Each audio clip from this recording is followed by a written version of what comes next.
So hey there guys, Erin here again, and I'm doing another Keto Talk. I haven't done one of these videos in a long time, and Keto Talks are basically just where I talk about a subject that's kind of keto related but also health related, and how to kind of incorporate things or to think about things as you go through your keto journey. So I hope these videos are helpful for you guys. If they are, go ahead and give this video a thumbs up. That lets me know that I'm putting out content that you guys are enjoying.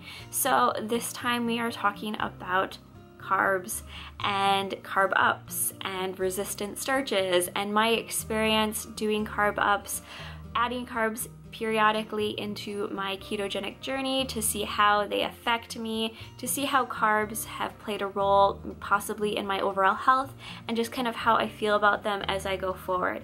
As I've stated in other videos, I am somebody that is probably going to be on a low carb or ketogenic diet the rest of my life. I've never felt better, and going through the whole carb-up, carb experience has really affirmed that belief in me that carbs and me just are not a great fit. You guys may remember that I think it's like vlog number 7, I talk about how I did a refeed day or a carb-up, and I timed it with a family event. I did this intentionally. I knew that this event was coming up. It was about 4 months into my keto journey, and I knew that at that point maybe I'd want to try and see how carbs were affecting myself. Doing this entire process to me is really important to kind of investigate, understand my overall health, and just make sure that I'm making the right choices, you know, with my health. So I'm not somebody that's fearful of carbs. Breaking my ketosis wasn't really that big of a deal. I needed to do it in order to make sure that I was really making the right choice with my body. And I think it's important to kind of have an open mind when you're going on any kind of health journey, to not be super strict on yourself. So at this particular event, I just did what some people do, which is a refeed day where I just basically ate anything that was, you know, in the standard diet. Whatever was available to eat that looked good, I just went ahead and ate it. So I did eat a lot of carbohydrates and I did eat a lot of sugar. And this was a bad mix for me. And I was also pretty, you know, open to the whole experience and ended up eating something that contained gluten, which is something that my body cannot handle. The combination of carbs, sugar, and gluten was not a great mix with my body, and so I had a really bad 2-week period after that, almost 30 days really, where I just felt miserable, and it really stalled my weight loss, and it took a long time to kind of heal and get my digestion back in order. And I did gain about 7 pounds from doing that. A lot of it is, you know, of course, water retention. You can't really gain 7 pounds after one day. It's just really your body freaking out about what you just did. So I was kind of like, yep, not gonna try this again for a while. And I didn't. I got to the end of July and I tried it again. This time I did the nutrient dense version of a carb up or refeed day. And I went after a lot of foods that contained nutrients that were harder to get, you know, potassium rich foods, magnesium rich foods, certain vitamins and minerals that are just a little bit harder to get in on a keto diet. I went ahead and did that, and as some of you know, if you want to go back, it's vlog 12. I gained 12 pounds. That's a lot of weight. Completely, again, water retention. This time it was very severe bloat. I have never been so bloated in my life, and I just had massive digestive issues. This time it took me about 10 days to get back to my normal weight, and it took that same amount of time just to get my digestion back in order and kind of, you know, feel better and not so bloated, not so water retaining. I remember at certain points I was having a hard time putting my rings on. I've lost so much weight that my rings were getting loose and all of a sudden they were tight again. It was just not the greatest experience. So I was kind of leery of carbs at that point and kind of realizing that carbs really affect my body, and this could be the cause for a lot of the issues that I've been feeling throughout kind of my life, my health journey. Prior to going on keto, I had removed gluten because that was causing so many issues with my body, and that immediately made me feel better. And so I had assumed that carbs were doing the same thing. I knew that there was one more type of refeed day or refeed carb up day, whatever you want to call it, that I wanted to try, because it's very important for me that as I go through this journey, like I said, I am experimenting, I am trying things, and I am being a well-rounded person doing this whole journey. I don't want to go in with tunnel vision and be like, this is the only way to do keto and everything else is not keto. I want to be somewhat open-minded, just so that way I am trying things before, formulating an opinion on them. So the last type of carb up that I did was the resistant starch method, and this is kind of a hot topic within the keto world. There are multiple ways to get resistant starches into your diet, and I will go into more depth on that at the end of this video.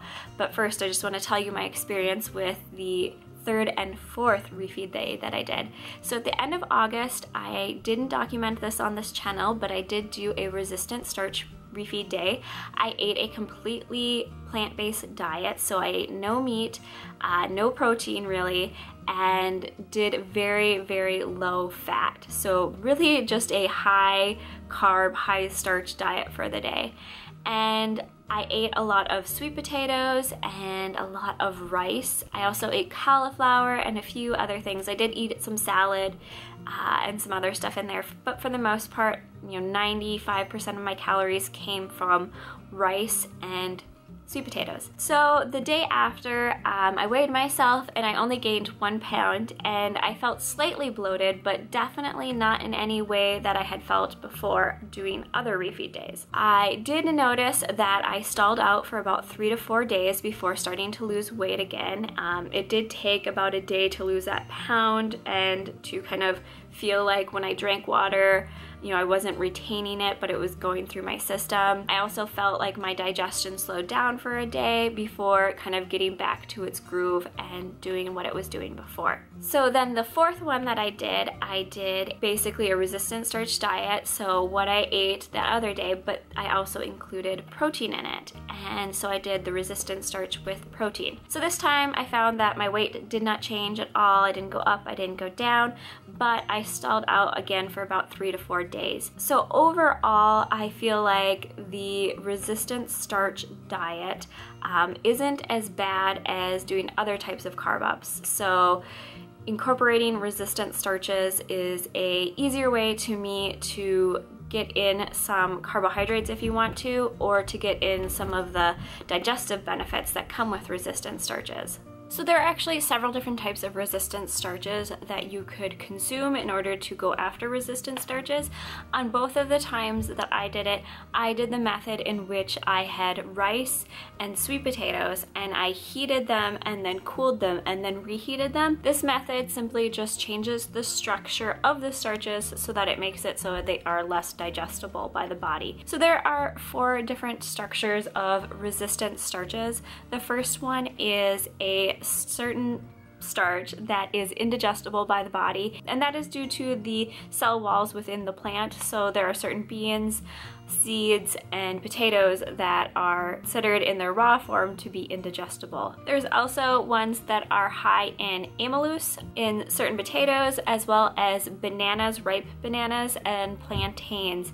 This makes it so that the body is again not able to digest the starch in the plant. The one that I did is retrograded starches. It's when you take the starchy food, so in my case it was sweet potatoes and rice, and I cooked it and then cooled it and then cooked it again. This makes it so that the starch within the food becomes indigestible, so that way it just again passes through your body. The last one is chemically altered starches. This is usually found in like high maize or high corn type foods to make it so that it again is not digestible by the body. So those are the 4 kind of common resistant starches that a person can consume while doing this. I didn't really feel like anything magical happened. I didn't really feel like after doing it I got any major benefits from my health where I immediately felt this is the best way to go about doing this. Honestly, I feel like it just is a way to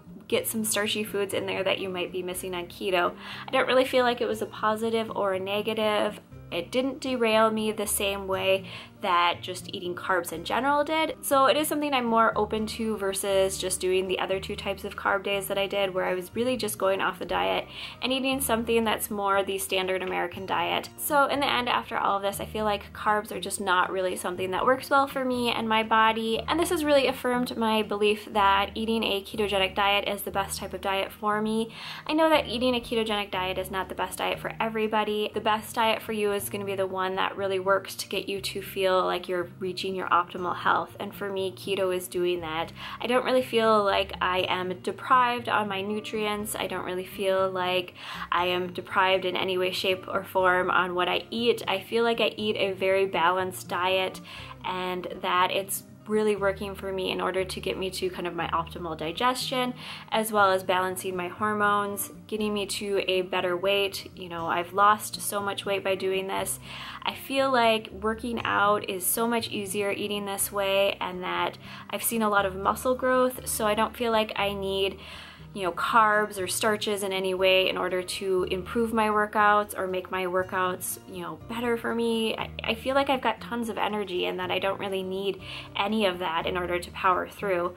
I'm also sleeping a lot better. When I was eating carbs, my sleep was disrupted, and it did take a few days in order to get back into that really great sleep pattern that I noticed when I'm on keto. For me, you know, I'm gonna really just kind of take a pass at incorporating more carbs into my diet at any point.